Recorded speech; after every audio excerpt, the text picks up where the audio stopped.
Hello, welcome to the Science Business Network. My name is Richard Hudson, and we're in the European Parliament right now talking with Kathleen Van Brempt. She is a member of the European Parliament from Belgium and a member of the Socialists and Democrats fraction in the Parliament. Mrs. Van Brempt, welcome. Thank you. I wondered if you could begin first by just telling me, what are your top priorities? You're a member of the ITRE committee, which deals with energy, technology, research, etc. So what are your top priorities? Well, I'm a member of the ITRE, but I'm also the vice president of my group. And in that function, I'm responsible for everything that has to do with sustainable development, which is very wide, of course, with the emphasis on climate, energy, transport, and how to get another economy. As we all know, we need another economy, yes. Which is not dependent on fossil fuels, which tackles climate change, which has another quality of life, another sustainability. And that's my portfolio. And if you ask me what my priorities are, yes, for the next coming 5 years in this parliament, that would be then energy and climate and the combination of the two. And what do you exactly, that's a huge field, what is it that you actually want to get done in that field? It is, but what is so important, I think, is to make the connection between all these different competences or fields of interest, because then you can make a difference. Let's take climate change. We're preparing for Lima in Paris, and we just had a council decision on that. As we all know, if you look to the challenge of this age, it will be climate change, and it's the responsibility of us all. But instead of communicating on climate change as a big problem, which is very difficult to solve and maybe unsolvable, we should look at it in a positive way. We need to. How do you do that? Well. Not saying only we need to tackle climate change, but we also need to look to another economy. And energy is the crucial part of that discussion. What do we want? Some people say, well, in Europe we need to be more independent of the other parts of the world when it comes to energy. You know, the crisis in Ukraine, what is happening in the Middle East, and we have so much fossil fuels, mainly coming gas and so on from other parts and very unstable parts. So some of the people would say that's the top one priority, to become energy independent. Others will say we need to have affordable energy for our industry and our families, because it's becoming more and more expensive. We need a lot of investments. That is our top priority. And we could say, as a lot of environmentalists, but not only environmentalists, also a large fraction of the public opinion say, look, we need to tackle climate change. That's our common challenge. We can tackle them together. But using no, what but it's very tools? important. The tool is to combine 100% renewable energy by 2050, and a very huge effort in energy efficiency. The two go together. We will never achieve independence of energy as the European Union if we do not go for 100% renewables. Otherwise, it will not work. We will not be able to get affordable energy prices in the long run if we do not go for energy efficiency and renewables. So it clicks together. And the fine thing about it is that although, of course, it will cost a lot of investments, well, we need to do these investments anyway.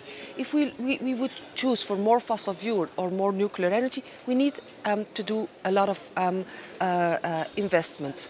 Let's do that for the right course. Let's take the investments we need and put that in renewable energy. And then the good thing is that we will create a lot of jobs in Europe, local jobs, sometimes high-skilled but also lower-skilled jobs. If you look to renovating houses with regard to energy efficiency. Right. So there is a positive story to tell when it comes to climate change. Let's not be how do you say that? Defeatist. Defeatist, yes, I was looking for that word. But let's be positive on solving the main problems of the future. But that's going to be a lot of money. Is it EU money? Is it member state money? Is it? I mean, do you have a solution for how one raises the capital for this? Absolutely. Not in 2 or 3 years to come. I'm talking about a program that should unroll itself towards 2050.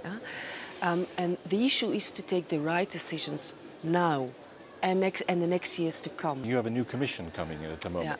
And as from the perspective of the S&D group as well and your role in it, I mean, what do you think of it? I mean, for instance, there was just the announcement of the old commission about climate change, the climate targets that came in. I don't know, what do you make of it? Can you work with these people? Well, we shall work with them, and I'm even looking a little bit forward to working with them. I'm not like very enthusiastic, and I think this is the best commission ever. Well, that's not the case. We had a lot of criticism on some of the competences and some of the commissioners. Yes. But at the end, we voted for this commission as a group. So we supported Juncker and his commission. First of all, because that's not nice, because they left, they just left Barroso and his team, but I didn't think that highly of Barroso and his team. The only thing they did, and that's something to take into account for them, but the only thing they did was tackle the euro crisis, but in a very non-ambitious way. They just managed it. At the same time, there was a whole social crisis being developed in the southern countries, and they had no answer for the social and economic crisis coming up. They had no ambition on climate and energy, not at all. If you look to the track record on energy, for instance, that's really very bad. Juncker is another person and another personality, although not from my political group. He has ambition for Europe, and I like that. He has ambition to invest in Europe again, so he promised us 300 billion euros investments within the European economy, research and development, energy, climate, transport in the next 3 years. And we did some changes in the division of the portfolios. Right. So, for instance, now Šefčovič is responsible for the energy union. Mr. Timmermans, who is the second most important commissioner in the commission, being the first vice president, has the portfolio of sustainability. So for us that was very crucial to make sure that we prepare that sustainable future. We need some of our commissioners in the steering cabin. Okay, so what are you going to tell Mr. Timmermans and the rest that they should do in the next, what's the most important thing and the fastest thing they should do? Well, for Mr. Timmermans is to make sure that the whole idea of sustainable development is incorporated in the policy work of the Commission. Let me give you one example. We will revise the Lisbon strategy, the strategy 2020. Right. That is, how do we look to our economy? What are our top priorities? Mr. Timmermans, and we will look closely at that and do our work as members of parliament, make sure that in that revision, sustainability, but in every sense of the word. Thank you very much. I've been with Kathleen Van Brempt, a member of the European Parliament from Belgium, Socialists and Democrats. Thank you very much, Mrs. Van Brempt.